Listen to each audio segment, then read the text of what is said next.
বিশ্বকাপের শেষ বাঁশি বেজেছে। ব্রাজিলের হলুদ কিংবা আর্জেন্টিনার আকাশি সাদা জার্সিতে বিভক্ত থাকার সময়ও আপাতত শেষ হয়ে গেছে। এখন রং একটাই, সেটা লাল সবুজ। এখন মেসি কিংবা ব্রাজিলের কোনো তারকার নামে গলা ফাটানোর সময় নয়, দেশের ফুটবলকে ঘিরে এক হওয়ার সময়। গ্যালারিতে হামজা হামজা ধ্বনি তুলে নিজেদের উৎসবে মাতার সময়। কিছুক্ষণ আগেই পাহাড়ের ভাঁজ পেরিয়ে আমাদের বিমান পৌঁছে গেছে পারো আন্তর্জাতিক বিমানবন্দরে। চারপাশে সবুজ পাহাড়, ভাসতে থাকা মেঘ আর ভুটানের ঐতিহ্যবাহী স্থাপত্য। পারোর এই শান্ত প্রকৃতি থেকে সড়ক পথে আমাদের পরবর্তী গন্তব্য রাজধানী থিম্পু। অথচ এই শান্ত পাহাড়ি শহরেই আগামীকাল শুরু হবে বাংলাদেশের 23 বছরের আক্ষেপ ঘোচানোর আনুষ্ঠানিক যাত্রা।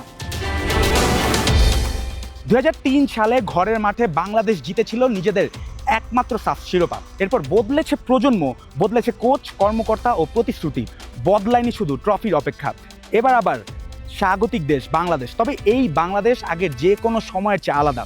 নতুন সরকার, নতুন বাফুফে, নতুন কোচিং পরিকল্পনা এবং বিদেশে বেড়ে ওঠা এক ঝাঁক বাংলাদেশি ফুটবলার। সব মিলিয়ে স্বপ্নটা এবার শুধু সেমিফাইনাল নয়, স্বপ্নটা এবার শিরোপা।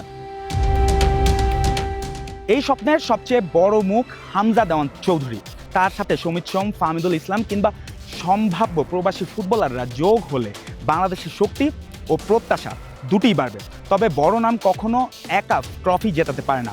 তাদের সময় মতো পাওয়া, স্থানীয় ফুটবলারদের সঙ্গে বোঝাপড়া এবং পরিকল্পিত প্রস্তুতি ঠিক করবে স্বপ্নটি কতটা বাস্তবসম্মত।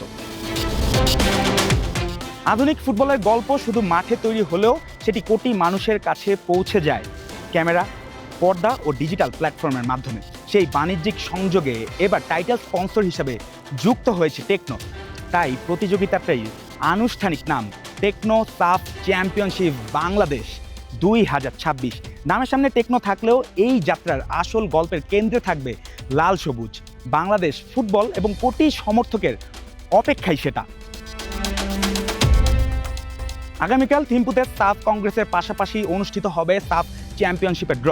7 দলের মধ্যে কারা বাংলাদেশের গ্রুপে পড়বে, প্রথম প্রতিপক্ষ কে হবে এবং গুরুত্বপূর্ণ ম্যাচগুলো কখন জানা যাবে সেখানেই। 4 থেকে 17 নভেম্বর ঢাকায় অনুষ্ঠিত হবে দক্ষিণ এশিয়ার শ্রেষ্ঠত্বের লড়াই। থিম্পুর ড্রয়ের বল বাংলাদেশের পথ দেখাবে, কিন্তু সেই পথের শেষ ঠিকানা ট্রফি হবে কিনা তার জবাবটা দিতে হবে মাঠে। পারোর এই রানওয়ে থেকে শুরু হলো 23 বছরের অপেক্ষা শেষ করার নতুন যাত্রা। জুবায়ের নূর, ভুটান, থিম্পু 71।